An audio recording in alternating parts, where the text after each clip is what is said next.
We're being filmed, which means I have to be kind of contained.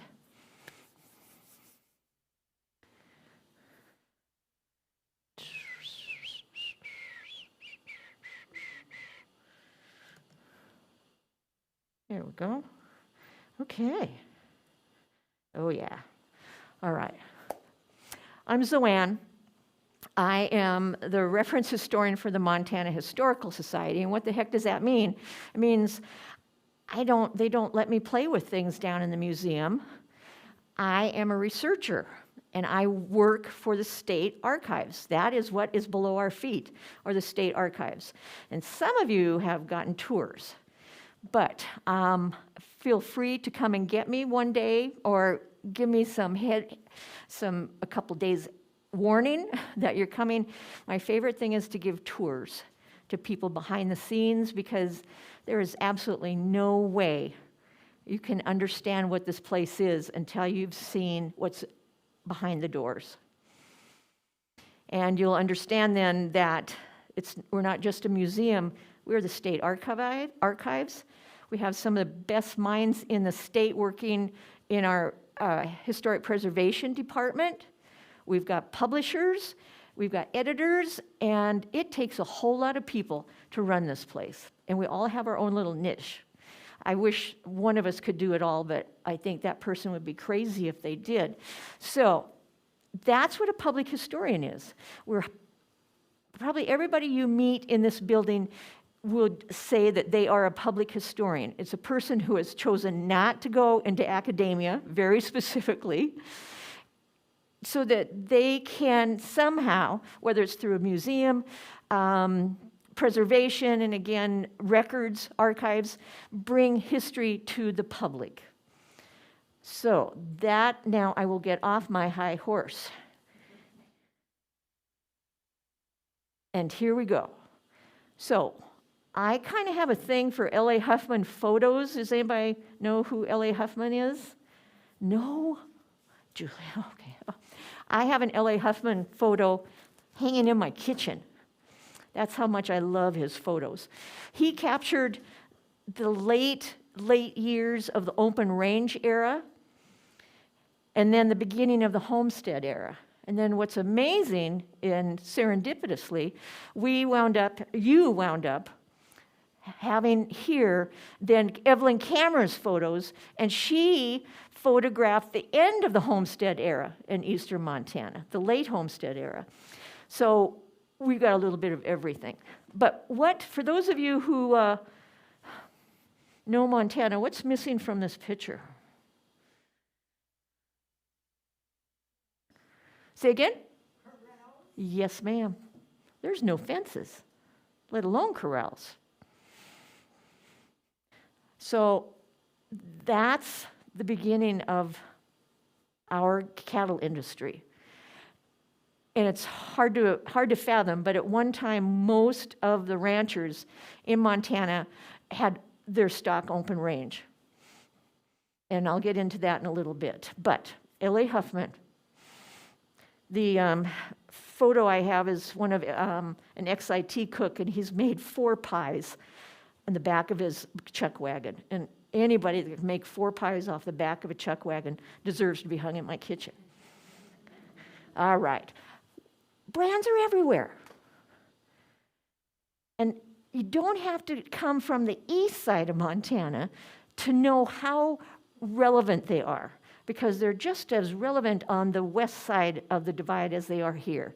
However, the west side of the mountains does not have one of these road signs. The east side has 2. One is outside of Malta, and then one is between Miles City and Sydney. I better get my cheat sheet out. I might not remember that next time. And they're just fun things. Not to mention, of course, how many people have their brands on their belts, on their saddles, on quilts, or just maybe hanging on the wall. Okay. This is Peter Ygan Jr., and I throw him in because if you're from the east side of the state, you've passed road signs that have the Y hanging P. And this is the man behind that Y hanging P. And he had that brand starting in 1935. This is the first record that he did, Peter Ygan Jr., Billings, Montana. I want to point out that this is what makes a brand. It's not just the mark, but it's where on the animal it's located. So there could be 6 or 8 people that have the Y hanging P, but they're all going to have different body parts. So, all right. And he was quite the person. He was a mover and a shaker in Billings, and was one of the, I'm going to say, movers and shakers behind the establishment of that great museum that's up across from the airport, up on the rims. If you've not been there, go. Now, if you have any doubt that everybody wants to have a Montana brand, I want you to read this.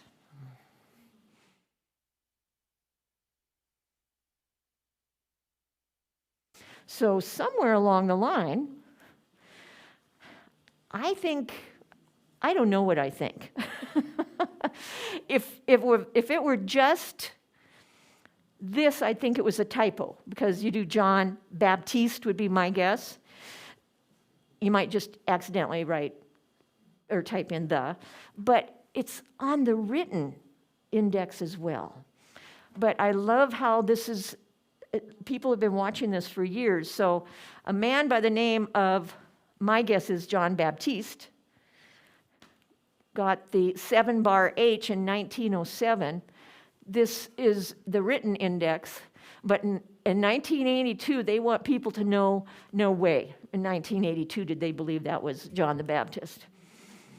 So you never know what you're going to find in these records. And that ultimately, ladies and gentlemen, is what I hope to sell you on today, is this set of records. They are astounding. And I love them because each and every brand search is a treasure hunt. These records were created long before Google, 1873 to be specific. And more times than not, you're not going to be able to Google your name and have the results show up. You get to get knee-deep into these original records.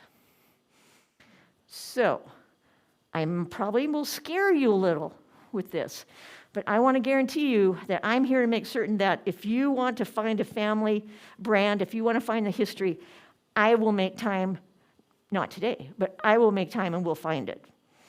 Okay? But I will send instructions home with you first, let you try it on your own. All right. We all know this. Initially, those brands or marks are ownership. And sadly, I'm here to tell you that their wrestling is alive and well in Montana. And we're talking about families giving up brands. So every 10 years, there's a re-record. We're in the middle of a re-record year right now, actually in the fall of a re-record year. Last time, so this is 21, in 2011, that was before 2000, how can I put this? If you had a single or just double-digit brand in the family and did not re-record 10 years ago, it's part of history. Because now all new brands are 3 characters. So if you have the cross on a hill or Y hanging P, think about that when you are thinking of not wanting that kind of responsibility anymore. And I'm not saying just let her go. I do not know how much some brands go for, but I have seen brands advertised for a lot. They can be transferred to somebody else. But if they're not re-recorded this year by someone, they're lost to history. All right, establish ownership. And then that brand represents the owners and the families, And I'm sure many of you can associate a specific brand, let's say the square and compass, or two dot, with a time or place or a character for that matter. They are important genealogy. They're part of our heritage. And we have folks whose family may have spent 7 or 8 years in Montana homesteading, but they want to know if they had a brand. And those are always fun to search. So they're part of our culture. And you don't have to be from a ranching family to appreciate the ranching tradition and the Western traditions in our state. They are vital to our state's history. And interestingly enough, and this is probably because I'm a historian and you're going to get bored, but they really have an interesting way of following the historical trends. So somehow or other, the east side of the state has gotten to be known as, kind of the ranching capital of Montana, and yet it's in the southwest part of the state where ranching began. Because there were people who were smart enough to know that if a bunch of miners are over there, they need to eat. And that's when Poindexter and Ore brought their herds in. I think 1866 is when they hit Montana permanently, and on and on. Melson's story just goes on and on. So those Western trends. And then to give the east side its due, coming out of the Civil War, then of course there are cattle drives coming up from the south. And once the trains hit Montana, there's cattle being wintered here. I know that sounds a little weird. Let's just say pastured here. And then being put on trains, and they go to Chicago to be slaughtered.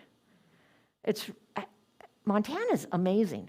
The homestead era speaks for itself. The allotment era. So when the reservations were open up for homesteading, there's some interesting things that go on with brands. Modern trends and personality. So the modern trends, the first thing I think of is if you have a family brand and aren't ready to give it up, talk to the brand office about getting it recorded as an ornamental brand. And it will stay in the family's name, but you won't have to worry about left hip, right hip, and all that. Okay, quick, the Montana first. And I say, what's on second and who's on third? Okay, the first mark used on livestock, as far as I know. Now, this is just me doing research. The first mention of a scarring livestock for identification was Lewis and Clark. Both of them mention it in their journals in October 5th, 1805. And they're about to leave their horses with the Nez Perce and start on the Columbia River. They're headed to the Columbia, and they're just going to paddle down or just float down. I've often wondered what that must have been like, hitting the Columbia the way they did. But so I don't know what mark it was, but I do not think they had a branding iron with them. The first used in agriculture, cross on a hill. St. Mary's, Father de Schmidt, had brought cattle and sheep into the area and had a need to mark them for ownership. So it's cross on a hill, and it's exactly that. It's a cross and a hill. And then we can talk about the first, how am I going to put this? The first trademark given. And there was a gentleman by the name of William Pitt. I want to say William Penn, and I know that's not right. I want to say William Pitt. Is that right? Thomas Pitt. There we go. He was a vigilante. And again, according to my reading, and if you want to read a good book on the vigilantes, you want to read A Decent Orderly Hanging. It's really a good book, and he did a good job researching it. But Thomas Pitt was popular amongst the vigilantes. I have no reason why. I'm not sure I want to know why. And he liked to sing, and one of his favorite songs, and I've looked all over the internet for this, had something to do with the number 84. They called him 84. That was his nickname. So to honor the man, in 65, our legislature, the territorial legislature, gave him sole use of, the 84 brand.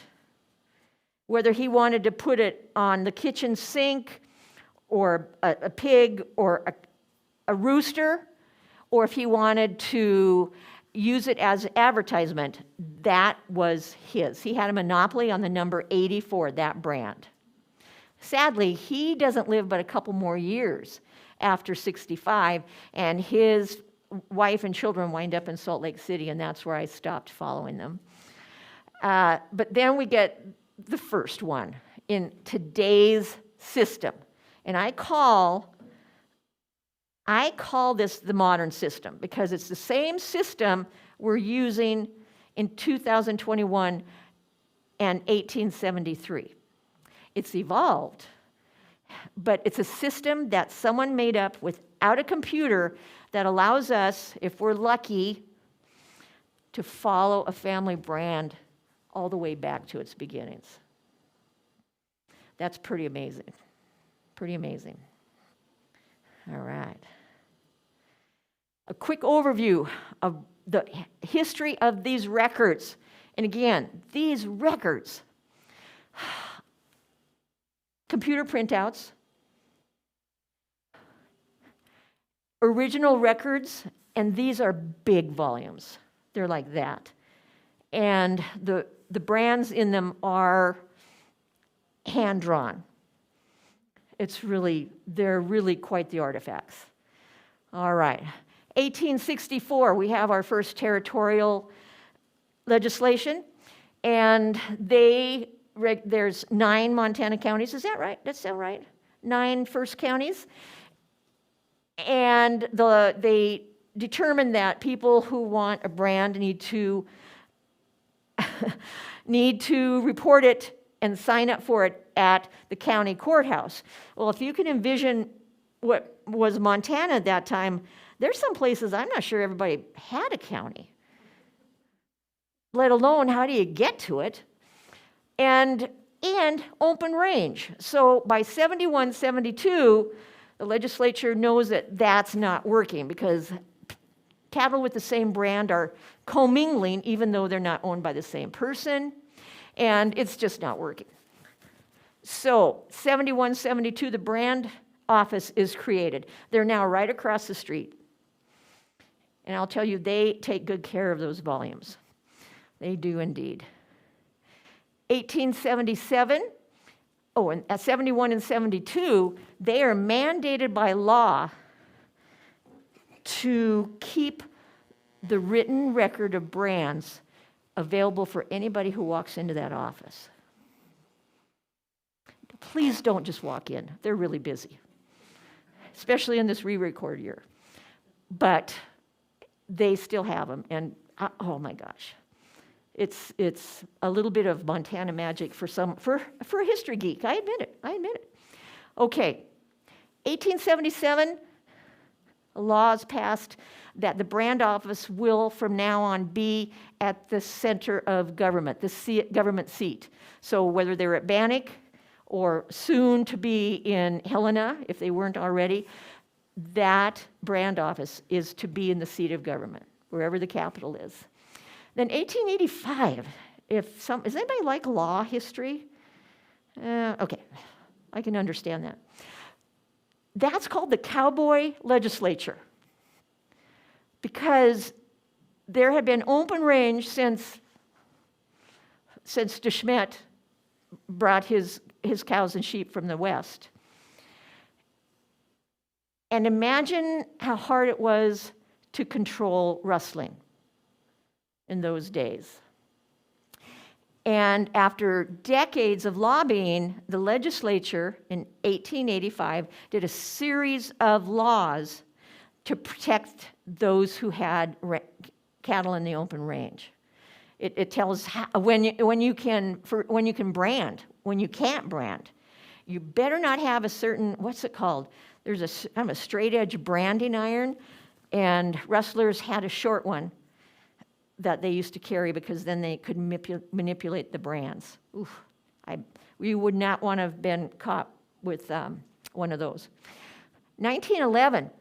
So we've gone from 73 to 1911, doing nothing but record brands. We hit the boom of the Homestead era, and the brand office realizes that they have no idea which brands are still being used and which have fallen from use. So we have our first re-record, 1911 to 12. Okay, 1921, then they realized that was really handy to know which brands are still used and which ones are available. So they decided that every decade that ended with one would have a re-record. So 11, 21, 31, and 2021. Right? 2021 is today. 2002 is vital for this story because that is when Ygan Jr went to the brand office to trace his family's brand history. And as wonderful as the folks over there are, they weren't geared for someone to be using those old records. And he donated enough money to the brand office and to the Historical Society Research Center that they could be put on microfilm and then digitized. And that's how they've become available to all of us, is Mr. Doig. God rest his soul. He did love Montana. All right. This is just a sample. Until 21, I get this, it's not until 1921 that the indexes here that are handwritten become typed and in true alphabetical order. And then we've got two different kinds of indexes. We've got the name index, which is handy if you know the name, but what if you found a branding iron in an old barn and you want to know who it belongs to, which, by the way, is a really hard search. Then they have the brand abetical. So it's just, again, handwritten. And here it's telling us, I remember I told you that a person, more than one person could have a brand because depending on the body part. That's what these are. The pages where this brand, it looks like a horseshoe, has been recorded. So if you're looking for that brand, you do have to go to each one of those pages.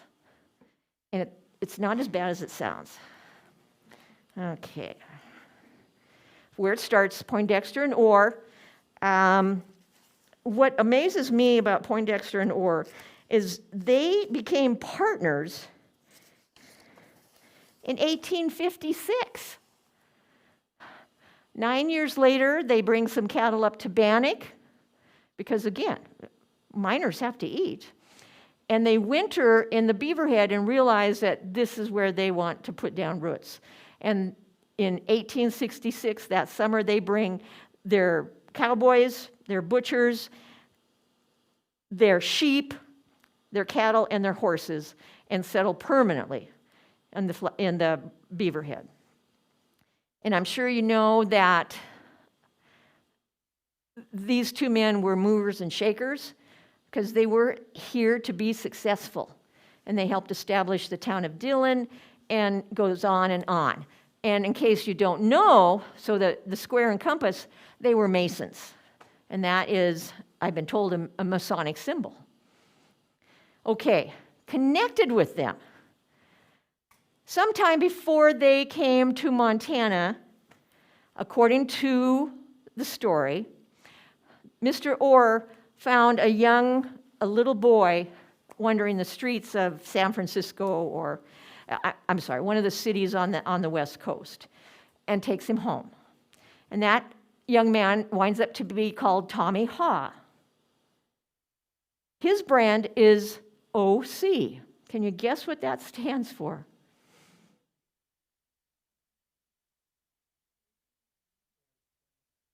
Say that again. I heard it. Yeah. Ore's Chinaman. Because Mr. Haw spent a good share of his life trying to become a citizen of the United States, and at that time, Chinese could not. But because my guess is of his connections and the fact that he was educated with the Ore kids, certainly knew his way around the cattle business, but he ran cattle and he had a couple of mines.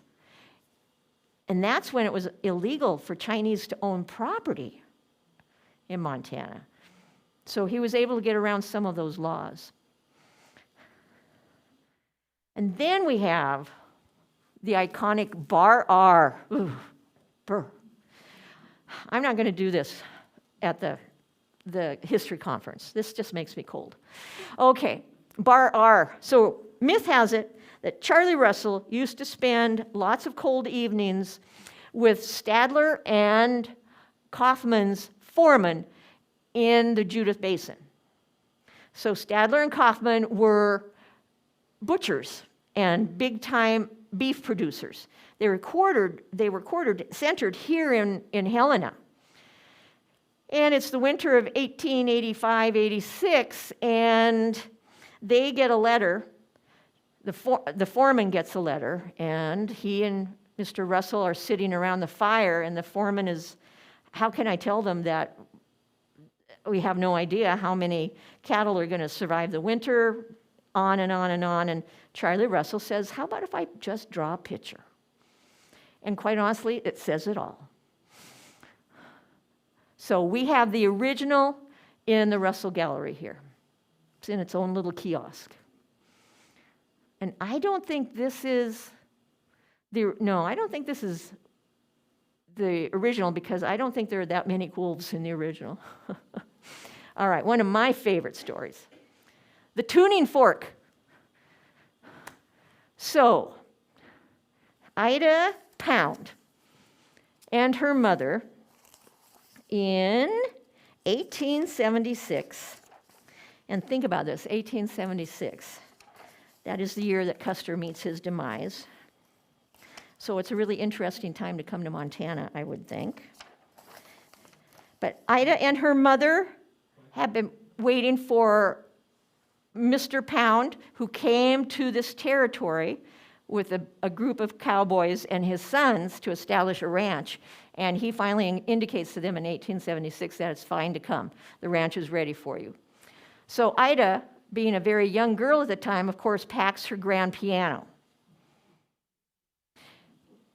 At, I want to say, well, I'm just going to look at, Bismarck, North Dakota is the end of the railway at that time. And again, according to the story, the captain of the steamboat was a little nervous about having this piano packed around. He insisted that it stay on deck, so they tied it to the deck. And Ida managed to keep everybody entertained until they got to Fort Benton. I love that story. And she wound up teaching school. And she wound up teaching music, i.e. the tuning fork. She married a Mr. Bushman who was a merchant in Big Timber. This is the Grand, by the way. If anybody hasn't eaten there, you got to go. But what intrigues me is that, so Ida records this in 1889. It's re-recorded in 1911, but it's always her brand. Mr. Busha is never on the recording. And it's surprising how many women had their own brands. We think of egg money. Imagine milk money. All right. A little bit of hope and home. This is Mr. and Mrs. Proctor. Mr. Proctor, known as Proc, P-R-O-C, was freed at the end of the Civil War from slavery in his mid-teens. We're not sure exactly how old he was. And when he struck out on his own, he found out that he liked horses and wrangling. Within the next, 10 years, he establishes himself as quite the cattle hand and is in and out of Wyoming and Montana from the south with herds. He decides to homestead, and he establishes a homestead 20 miles outside of Forsyth. 40 miles outside of Forsyth. The second ranch is going to be 20 miles outside of Forsyth. Think how much closer that was. Yikes. He and his wife meet, and they are married in 1901, and he takes her to the homestead that's 40 miles out of Forsyth. You'd really have to get along to enjoy that. They have 2 daughters, and by the way, the 2 daughters stayed in the Forsyth area and ranched, but they retired to, as I said, a place that was just 40 miles from Forsyth. Mr. Proctor died in 31. Mrs. Proctor passes away in 67. And I just love this. Can you see her? You just can't trust photographers. A beautiful brand, the Eve brand. This is Evelyn Cameron and her husband Ygan's brand. We have, again, the people of Montana. When I say we, I mean the people of Montana. In this building have her and Ygan's journals, and she kept a journal for something like 30 years. Her photographs, which document homesteading on the east side of the state, and their material culture. So when I say that, I'm talking about anything made by man or altered by man. So we've got her aprons. We've got his red velvet riding suit, which I bet didn't fit in outside of Terry, Montana. But it's fascinating, the legacy that she and he left for us. And I've read in some journals that the Cameron collections here are probably the most significant surviving collection from the Homestead era, because we have their written word, we have photos, and we have their material culture. The day that she doodles this, the Eve brand, right here, she mentions that in her diary. She says, doodled. And in case you want to come to another great talk, Mrs. Lincoln's Boston cookbook is Evelyn's cookbook, and every blank page, I should say there are no blank pages, but she has recipes from neighbors. She has a list of how long a bag of coffee lasts. It just goes on and on. Like I say, it's a treasure trove.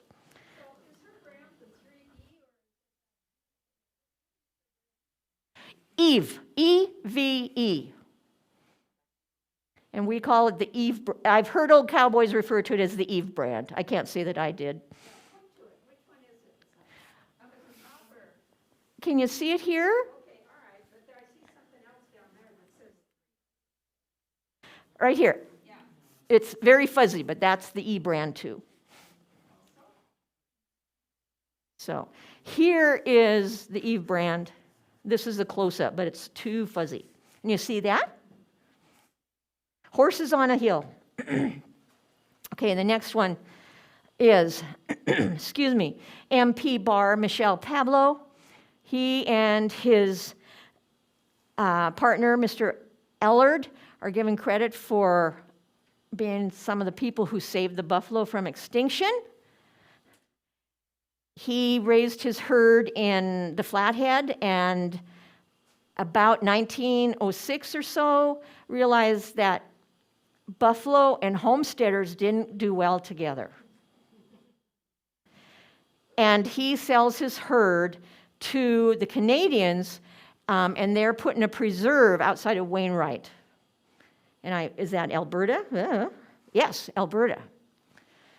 But something the cowboys learned, because it took them several years to get 500 buffalo into Canada, because according to one report, it was fine if they could get a herd that was just cows and young calves, because they were amicable.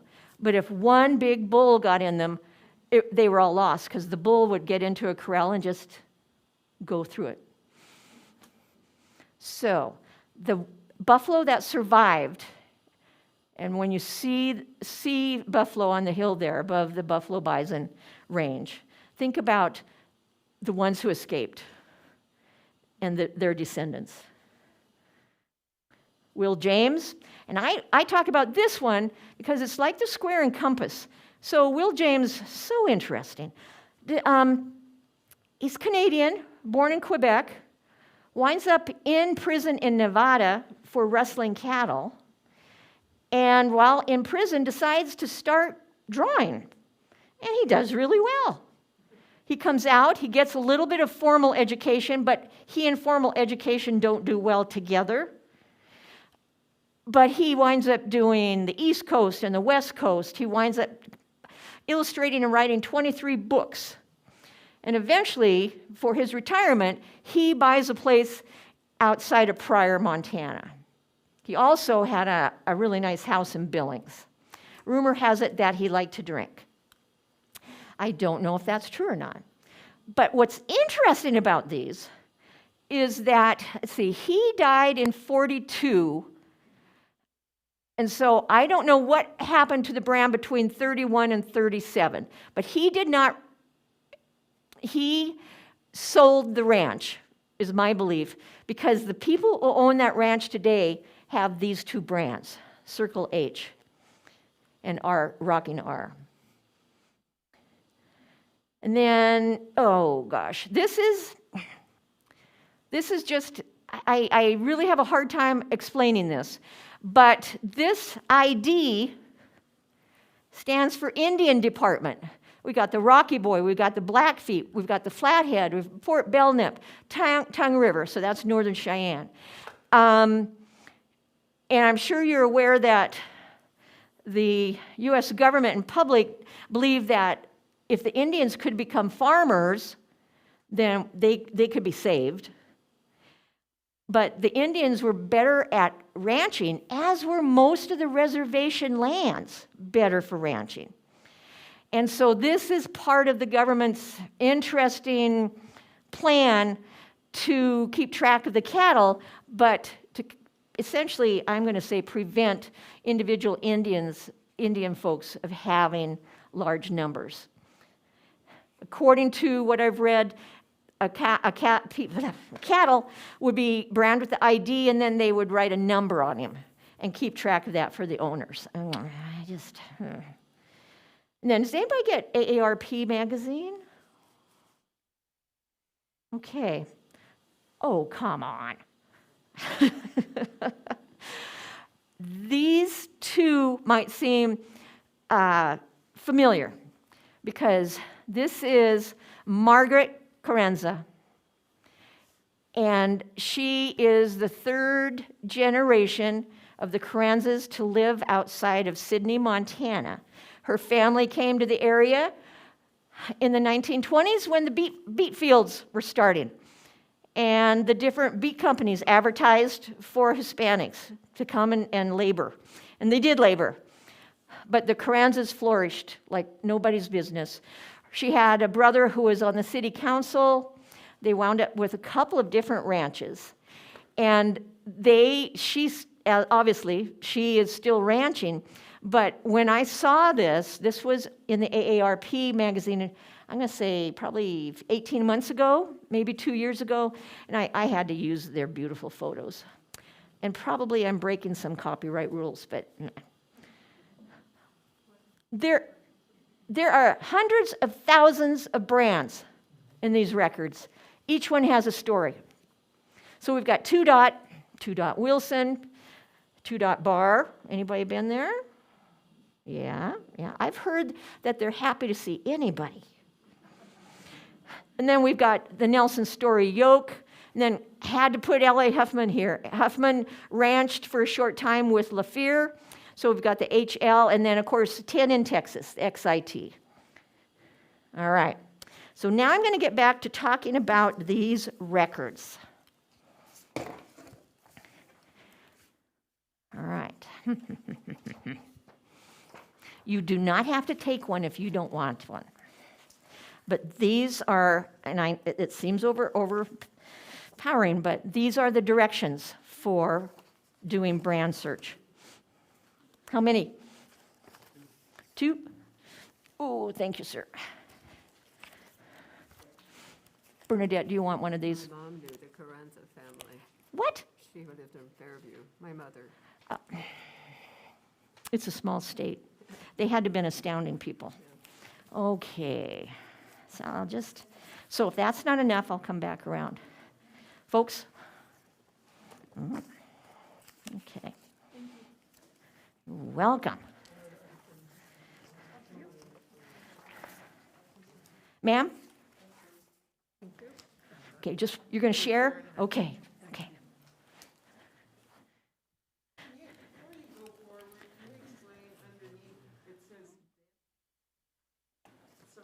Just a moment. Okay. These muffled voices kill me. Under the description of where the brand is to be located, then there's always a sentence that starts with vent. Uh-huh. What does that mean? Okay, I'll tell you what. We'll get into that. Okay. But it has to do with negating the brand. It's another brand that they slash. We'll put over the existing brand in case they've been sold. All right. So there are 2 places, just 2 places on the internet you need to know how to get to. And the first is the Montana History Compass, and it's on the cover here. And you get to just put Montana History Compass in Google, and then you click on subject guides. And then the next page, one of your options is Montana livestock brands. Click on that. And then you're going to see this paragraph in a big, long page. All you really need to know is this paragraph. Okay? Because this is going to take you everywhere you need to go. It will take you straight to the Montana Memory Project. It will take you to, or advertising, for lack of a different term. It will take you to the 2 sets of instruction that I've printed out for you. Right? One is how to manipulate the Montana Memory Project. The other is about these brands, because they have a personality of their own. Keep this copy, or before you get onto the Montana Memory Project, make a copy so that when you do get onto the Montana Memory Project, you've got instructions by decade.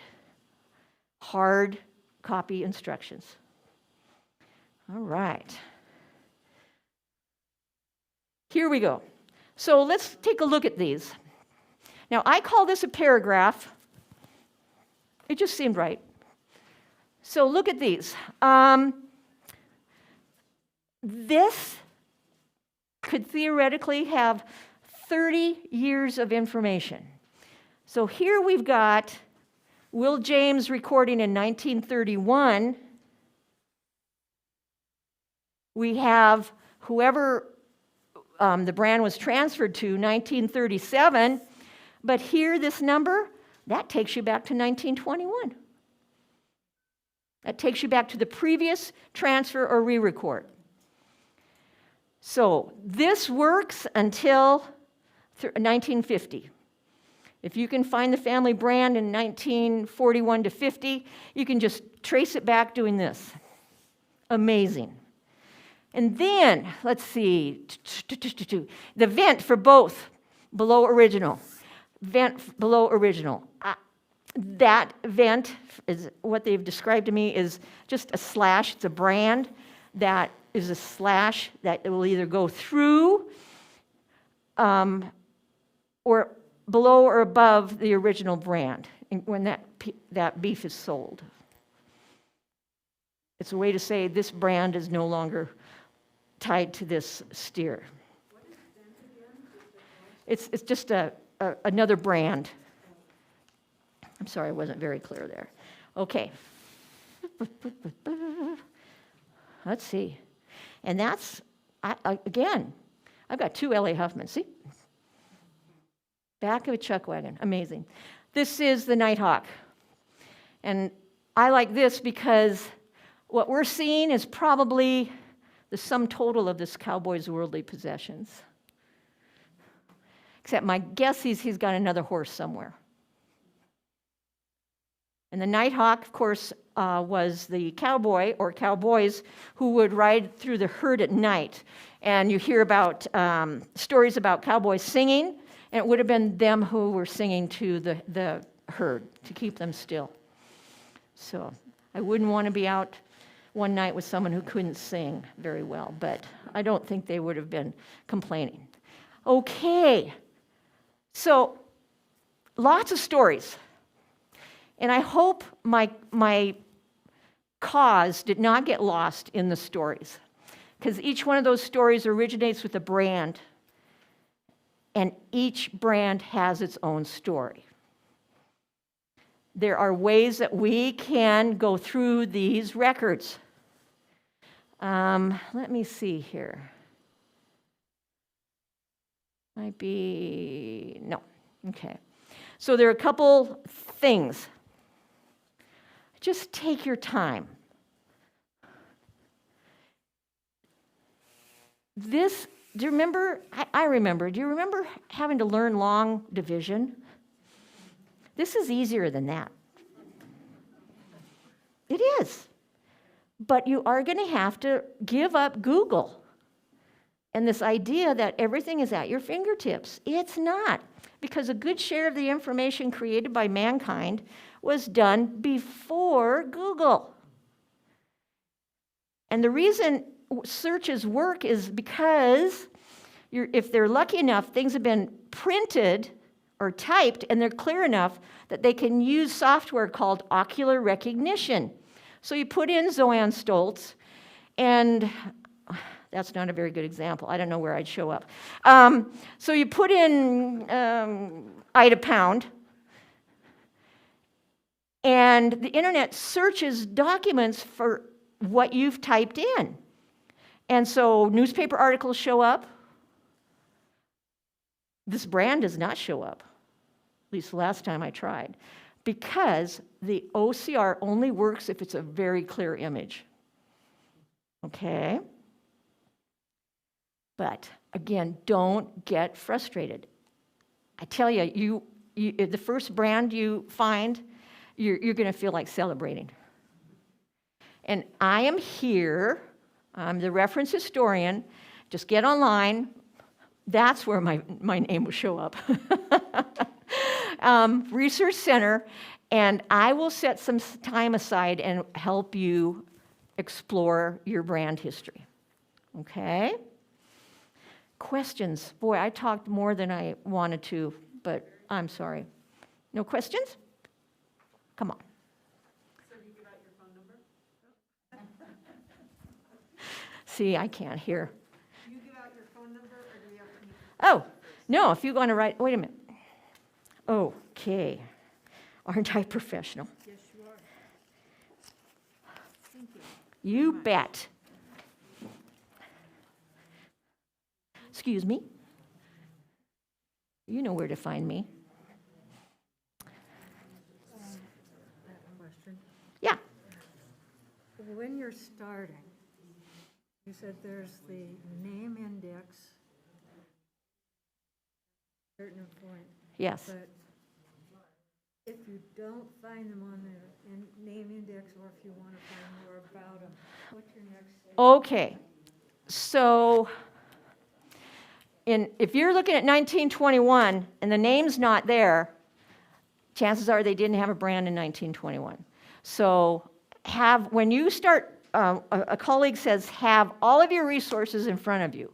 So that means as much history and as many dates as you can possibly find. Warning, and you can't throw things. But Grandma sometimes was wrong. Do not be cemented into family lore. I have watched people get so angry because, well, wait a minute, that's not the first brand registered in Custer County. I'm sorry, but Grandma said it was. I'm sorry. And I'm serious about the throwing things. People get crazy if Grandma wasn't right. So, I'll tell you what I do. Let's get back to those. Oop, that's going the wrong way. See, I could have gone on for another 40 minutes.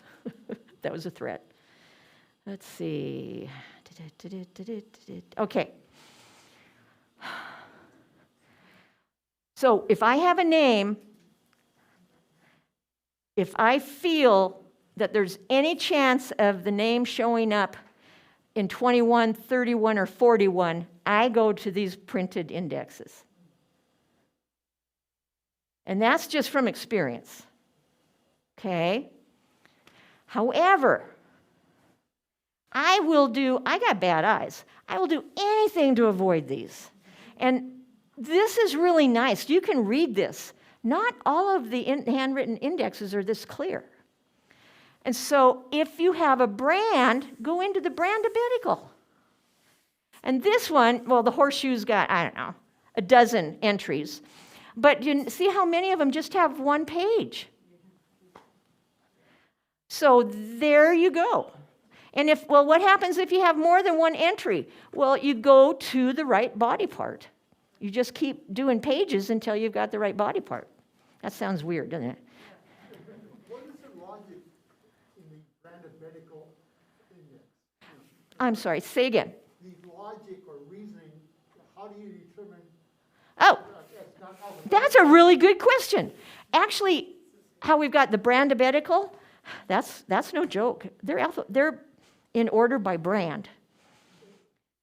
And in 1873, there's a little bit of evolution.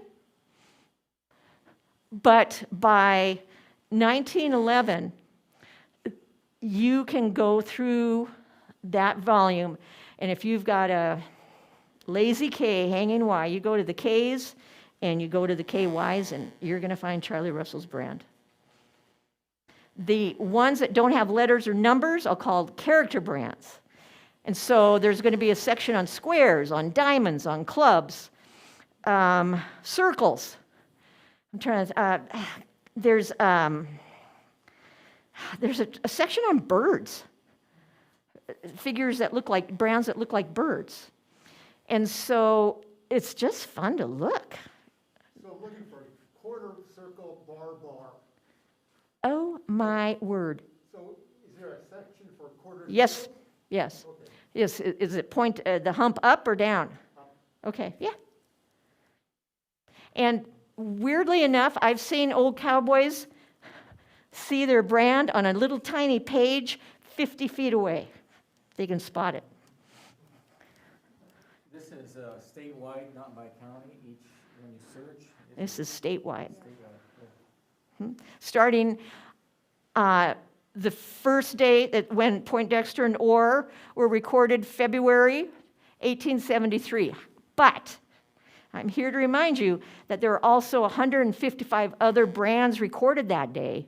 And so if you happen to run into the family, let's see, that has the C brand, you don't want to say Poindexter and Ore was the first.